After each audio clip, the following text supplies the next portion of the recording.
Class 9 कैसे हैं आप सब। उम्मीद करती हूँ आप सब लोग खैरियत से होंगे। आज हम अपनी न्यू एक्सरसाइज स्टार्ट करेंगे, एक्सरसाइज 1.4।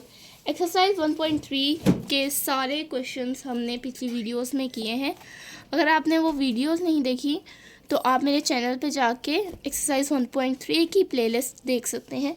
उसमें आपको तमाम क्वेश्चन नंबर 1, 2, 3, 4, 5, 6, 7, 8 और 9 तक कंप्लीट आपको डिटेल से हर पार्ट मिल जाएगा। बढ़ते हैं अपनी एक्सरसाइज 1.4 की तरफ, जिसमें आपको न्यू कॉन्सेप्ट्स मिलेंगे। मैट्रिसेस आप पढ़ते आ चुके हैं, यहाँ आपको बेसिक सिखा रहे हैं, फिर 10th में आपको उससे ज़्यादा सिखाएंगे, 11th में उससे ज़्यादा और 12th में उससे ज़्यादा। 9th में बेसिक्स हैं, इसलिए सबसे पहले एक्सरसाइज आपने मैट्रिसेस की, फिर उसकी टाइप्स की, देन आपने सब्ट्रैक्शन और एडिशन मैट्रिसेस किए। अब आप करेंगे multiplication of matrices. Multiplication easy है, बहुत आसान है अगर आप इसको प्रैक्टिस करें। एक दफ़ा आपने प्रैक्टिस की, देन आपने इसको स्किप कर दिया तो आपको भूल जाएगा कि मल्टीप्लिकेशन कैसे होती है। इसलिए बार बार इसकी कंटिन्यूस प्रैक्टिस ज़रूरी है, क्योंकि मल्टीप्लिकेशन का कॉन्सेप्ट अलग है एडिशन से और सब्ट्रैक्शन से। एडिशन और सब्ट्रैक्शन का सेम था कॉन्सेप्ट, सिर्फ उसमें साइन जो है आपने चेंज करने थे। बाकी उसमें दोनों में क्या था, आपके पास सेम कंडीशन थी, सेम उसका प्रोसेस था। लेकिन इसमें आपको कंफर्टेबल किसके लिए होंगे प्रोडक्ट, यानी आप के लिए कौन सी ऐसी कंडीशन है जिसको आप देखेंगे कि वो कंडीशन पूरी हो रही है, तभी आपके मैट्रिसेस मल्टीप्लाई होंगे। तो मल्टीप्लिकेशन ऑफ मैट्रिसेस की कंडीशन देख लेते हैं। Multiplication of matrices. 2 matrices A and B are comfortable for multiplication giving product AB if the number of columns of A is equal to the number of columns of B। वो कह रहे हैं कि A और B तभी multiply होंगे आपस में जब A के जो नंबर ऑफ कॉलम्स हैं, नंबर ऑफ कॉलम्स, वो B के नंबर ऑफ रोज़ के बराबर हों। यानी A के यहाँ एग्जांपल देख लेते हैं। Let A is equal to 1, 2, 3, 0। अब यहाँ पर कॉलम, सबसे पहले हमने देखना है कॉलम ए के फर्स्ट मैट्रिक्स के कॉलम देखनी है और सेकंड मैट्रिक्स की रोज़ देखनी है। अगर वो दोनों आपस में इक्वल होंगी तो वो मल्टीप्लिकेशन के लिए ठीक है, मल्टीप्लिकेशन उनकी हो सकती है। जैसे यहाँ पर कितने कॉलम्स हैं, 1, 2 कॉलम्स हैं। यहाँ पर कितनी रोज़ हैं, 1, 2 रोज़। तो ये आपस में मल्टीप्लाई हो सकते हैं, क्योंकि इसके number of columns first matrix के बी के नंबर ऑफ रोज़ के बराबर है। इसी तरह अगर A 1, 2 के बराबर है और B 2, 0, 3, 1 के बराबर है, तो जब हम इनको मल्टीप्लाई करेंगे, यानी A इंटू B करेंगे, तो ये फर्स्ट मैट्रिक्स और ये सेकंड मैट्रिक्स, बीच में कोई साइन नहीं लगेगा। इसका मतलब क्या है कि आपस में मल्टीप्लाई हो रहे हैं। अब इनके नंबर ऑफ कॉलम्स देखें तो इनके नंबर ऑफ कॉलम्स हैं 2 कॉलम्स हैं और रोज़ कितनी है इधर 2, तो ये भी आपस में मल्टीप्लाई हो सकते हैं। एक चीज़ जो आपने माइंड में रखनी है वो ये है कि अगर पहले मैट्रिक्स का ऑर्डर होगा, वही जो आपका प्रोडक्ट के बाद आंसर आएगा उसका ऑर्डर होगा। जैसे यहाँ पहले मैट्रिक्स का ऑर्डर था 2 by 1 ऑर्डर था, यानी 2 कॉलम्स थे और 1 रो थी, तो 2 by 1 का ऑर्डर था। यहाँ 1 by 2 का ऑर्डर था, 1 रो थी और 2 कॉलम्स थे। 1 by 2 का ऑर्डर था, तो यहाँ पर इन्होंने जब हमने मल्टीप्लाई किया तो यहाँ पर जो आंसर आया ये भी 1 by 2 का ऑर्डर का आंसर आया। यानी यहाँ पर अगर आप देख रहे हैं कि यहाँ पर हमारे पास 2 by 2 ऑर्डर का जो मैट्रिक्स है। अब यहाँ पर जब हम इनको मल्टीप्लाई करेंगे और इनका जो प्रोडक्ट आएगा वो 2 by 2 का ही होगा आंसर। यानी आपको क्या समझाना चाह रहे हैं कि आंसर जो है वो फर्स्ट मैट्रिक्स के ऑर्डर के बराबर आएगा। हमेशा फर्स्ट मैट्रिक्स का जो ऑर्डर होगा वही आंसर का ऑर्डर होगा। अब बात आती है कि मल्टीप्लिकेशन कैसे करनी है। इन्हीं एग्जांपल से समझते हैं मल्टीप्लिकेशन कैसे करनी है। सबसे पहले एग्जांपल देखें, 1, 3, 2, 0, 4, 1। हमने इनको मल्टीप्लाई करना है। हम फर्स्ट नंबर से स्टार्ट करेंगे। पहले 1 मल्टीप्लाई होगा 4 से, क्योंकि ये इसके 1 मल्टीप्लाई होगा 4 से, 2 मल्टीप्लाई होगा 1 से। हमने क्या करना है, इस ये जो रो है इस रो को इस कॉलम से मल्टीप्लाई करना है, फिर इस रो को इस कॉलम से मल्टीप्लाई करना है। बेसिकली ये सारे इससे मल्टीप्लाई हो रहे हैं। तो हमने सबसे पहले 1 2 को अगर लिख दें ऐसे 1 and 2, ठीक है, ये मल्टीप्लाई होगा 4 1 से, ऐसे 4 1 लिख दें कि 4 1 से मल्टीप्लाई। ये तो अभी रो है ना, हमने इसको इससे मल्टीप्लाई करने के लिए इसको भी कॉलम बना दिया। 1 किससे मल्टीप्लाई होगा 4 से, 2 1 से, ठीक है। फिर जो हमारे पास आंसर आएगा 4 2, इसको हम कॉलम में लिख लेंगे, रो में लिख लेंगे, क्योंकि बेसिकली हमने ये रो से ही निकाला है ना, इसमें कॉलम में पुट कर दिया, यानी 1 2 ऐसे था, रो में था, हमने 1 2 इसे कॉलम में क्यों लिखा है, ताकि ये कॉलम से मल्टीप्लाई हो सके। 4 2 आ गया।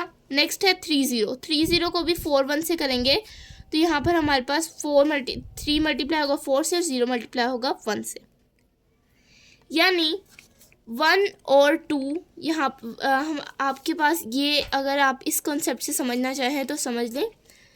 बस आपने याद रखना है, पहला नंबर पहले डिजिट से, दूसरा नंबर दूसरे डिजिट से, पहला नंबर पहले से, दूसरा दूसरे से। ये नहीं कर सकते आप दूसरा भी दूसरे से कर लें, पहला भी पहले से, फिर दूसरा, इस तरह नहीं करना। आपने 1 को करना है 4 से, 2 को 1 से, 3 को 4 से, 0 को 1 से। नेक्स्ट एग्जाम्पल देखते हैं, आपको ज़्यादा समझ आ जाएगी। 1 2, यहाँ पर 1 2 2 0 3 1। अब 1 मल्टीप्लाई होगा यहाँ पर 2 से, 2 मल्टीप्लाई होगा 3 से, फिर 1 मल्टीप्लाई होगा 0 से, 2 मल्टीप्लाई होगा 1 से। अब जब ये मल्टीप्लाई होंगे ना, तो ये आपस में ऐड हो जाएंगे।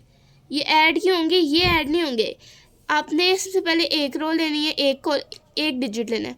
1 मल्टीप्लाई होगा 2 से, फिर 1 मल्टीप्लाई होगा 3 से। जब 1 2 से मल्टीप्लाई होगा तो आपने आंसर लिखना है, उन इन बिटवीन आपने क्या लगवाना है, प्लस लगाना है। फिर 2 3 से मल्टीप्लाई कर देना है। इसी तरह फिर 1 0 से मल्टीप्लाई करना है, इन बिटवीन प्लस लगाना है। 2 1 से मल्टीप्लाई करना है, इन बिटवीन प्लस ज़रूर लगाना है। प्लस साइन कब लगाना है मैं फिर बता रही हूँ, जब आप एक डिजिट को मल्टीप्लाई कर लेंगे तो दूसरे डिजिट को दूसरे से जब मल्टीप्लाई करने लगेंगे तब इन बिटवीन प्लस लगाना है। I hope you got it. Next example देखें, 1 3 2 -3 -1 0 3 2। यहाँ पर आपके पास कौन सा ऑर्डर है आपके पास, 2 बाई 2 का, 2 बाई 2 का। यानी ये अगर आप देखें तो नंबर ऑफ़ रोज़ भी इक्वल है और नंबर ऑफ़ कॉलम्स भी। कैसे, इस सबसे पहले हमने देखना है कि ये जो है ये कंफर्टेबल है मल्टीप्लिकेशन के लिए कि नहीं, और उसकी हमारे पास कंडीशन क्या है कि एक जो नंबर ऑफ़ कॉलम्स है वो बी के नंबर ऑफ़ रोज़ के बराबर हों। इसके कॉलम्स कितने हैं 2, इसकी रोज़ कितनी है 2, यानी ये कंफर्टेबल है फॉर मल्टीप्लिकेशन। अब पहला नंबर किससे मल्टीप्लाई होगा, -1 से, जो आंसर आएगा वो हम लिख देंगे। इन बिटवीन क्या लगेगा, प्लस। फिर जो दूसरा नंबर मल्टीप्लाई होगा वो 3 से होगा, इन बिटवीन क्या लगाएंगे, प्लस। फिर नेक्स्ट अब हम नीचे आ जाएंगे, जैसे हम नीचे आ गए हमने 2 को मल्टीप्लाई किया -1 से, फिर -3 को मल्टीप्लाई किया 3 से, इन बिटवीन क्या लगा दिया, जब -3 को 3 से मल्टीप्लाई करने लगे उससे पहले हमने क्या लगा दिया, प्लस लगा दिया। अब ये तो हो गया जी हमारा इस मैट्रिक्स का इससे मल्टीप्लिकेशन, लेकिन अब हमने इससे भी तो करना है। तो इससे जब करेंगे तो थोड़ा सा बीच में स्पेस देंगे, फिर यहाँ से करेंगे 1 मल्टीप्लाई होगा 0 से, 3 मल्टीप्लाई होगा 2 से, 2 0 से, 3 2 से, in between plus, in between plus. अभी हम थोड़ी सी एग्जाम्पल करेंगे तो आपको समझ आ जाएगी। तो क्वेश्चन नंबर 1 है हमारे पास, Which of the following product of matrices is comfortable for multiplication? वो कह रहे हैं कि ऊपर कौन सा ऐसा मतलब नीचे जो आपको मैट्रिक्स दिए गए हैं उनमें से कौन से मैट्रिसेस हैं जो कंफर्टेबल है मल्टीप्लिकेशन के लिए और कौन से नहीं। तो जो नॉट कंफर्टेबल होंगे उन पे NC लिख देंगे और जो कंफर्टेबल होंगे उन पे C लिख देंगे।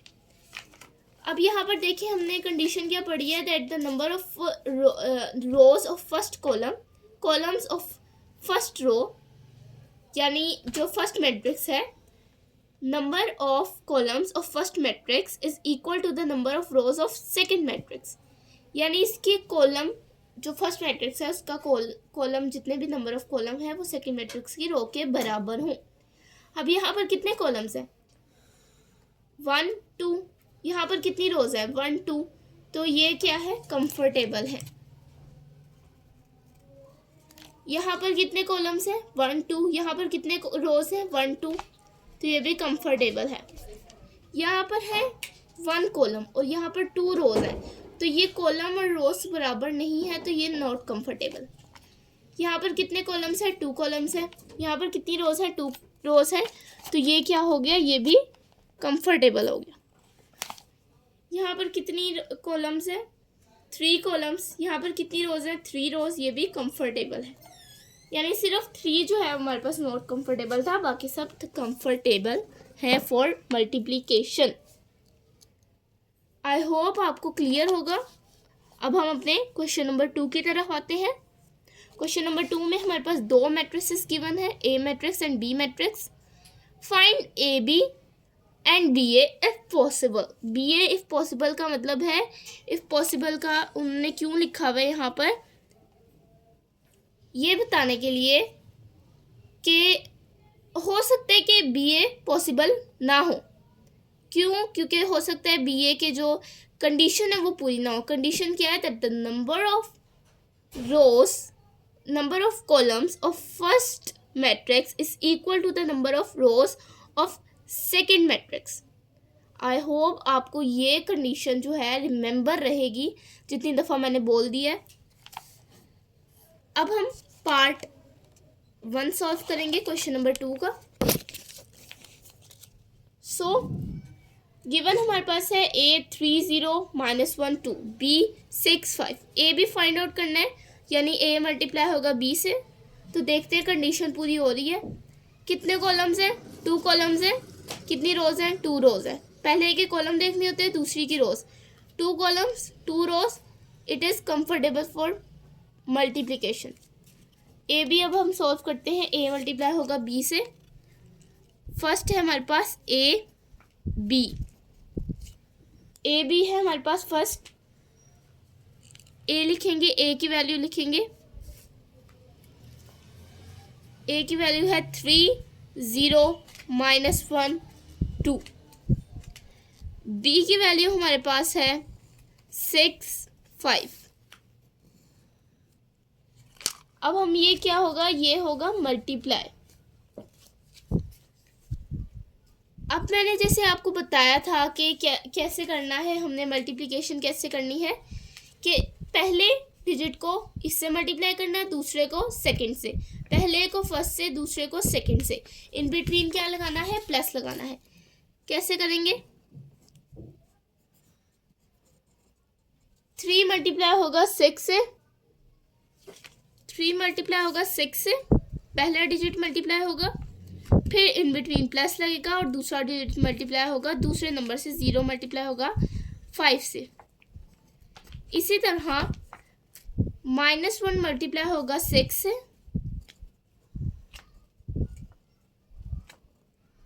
इन बिटवीन प्लस लगेगा। 2 मल्टीप्लाई होगा 5 से। यहाँ पर दोनों आप देख सकते हैं कि ये जो है ना, ये लास्ट वाला नंबर हमारे पास, सेकंड वाला नंबर, ये सेकंड, ये नंबर क्या होगा? ये सेम होगा। सेम होने से आपको क्या पता लगेगा कि ये जो है आपका जो आप सही मल्टीप्लिकेशन कर रहे हैं। ठीक है। 6 3 से मल्टीप्लाई होगा। 6 × 3 हमारे पास क्या होता है? 18। इन बिटवीन प्लस 0 मल्टीप्लाई होगा 5 से। 0 मल्टीप्लाई बाय 5 0। -1 मल्टीप्लाई होगा 6 से, तो हमारे पास क्या आएगा? -6। इन बिटवीन प्लस 2 मल्टीप्लाई होगा 5 से। 5 2 ज़ा 10। 18 + 0 18। ठीक है। 18 + 0 करेंगे, हमारे पास क्या आएगा? 18 आएगा। और -6 + 10 4। तो ये हमारे पास क्या है? ए बी का आंसर आया। AB is equal to 18 4। हमारे पास ऑर्डर सेम नहीं आया। ऑर्डर का बस ये है कि दोनों मैट्रिक्स में से किसी का भी ऑर्डर आ सकता है, लेकिन आपके पास कोई अलग ऑर्डर थर्ड ऑर्डर नहीं आ सकता।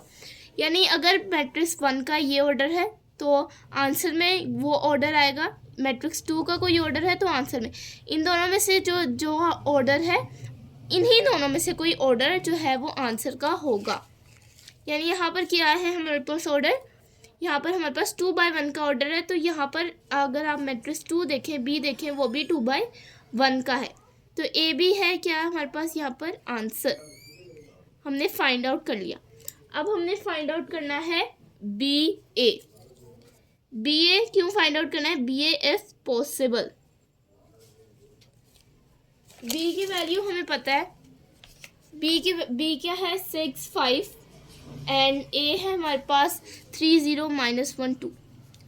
बी है हमारे पास 6 5, ए है हमारे पास 3 0 -1 2। अब हमने कंडीशन पढ़ी थी कि the number of columns of first matrix is equal to the number of rows of second matrix. ये दोनों क्या हों, ये दोनों अगर इक्वल हों तो हमारे पास कंडीशन पॉसिबल है। अगर आप यहाँ देखें तो यहाँ 1 कॉलम है और यहाँ 2 रोज हैं। So as matrix B has 1 column, ठीक है, हम लिखेंगे as matrix B has 1 column and matrix A has 2 rows।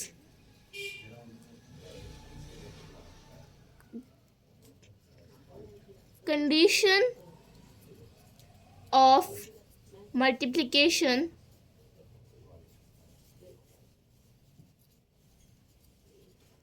is not applicable। ये लास्ट आपने 2 लाइन्स लिख देनी है। आप अपने पास से भी लाइन्स लिख सकते हैं कि मैट्रिक्स बी और ए के जो number of rows and number of columns and rows हैं वो इक्वल नहीं है, इसलिए मल्टीप्लिकेशन पॉसिबल नहीं है। B A is not possible, ठीक है, B A is not possible, ये आप लिख सकते हैं। आई होप आज की वीडियो, आज के क्वेश्चंस आपको समझ आए होंगे। अगर मेरी वीडियो अच्छी लगी है तो लाइक करें, मेरे चैनल को सब्सक्राइब करें, बेल आइकन प्रेस करना ना भूलें, अपने फ्रेंड्स के साथ शेयर करें जिन्हें इन मैट्रिसेस में प्रॉब्लम है। इंशाल्लाह नेक्स्ट वीडियो में हम क्वेश्चन नंबर 3 सॉल्व करेंगे, क्वेश्चन नंबर 3 के पार्ट्स करेंगे। मिलते हैं नेक्स्ट वीडियो में। अल्लाह हाफ़िज़।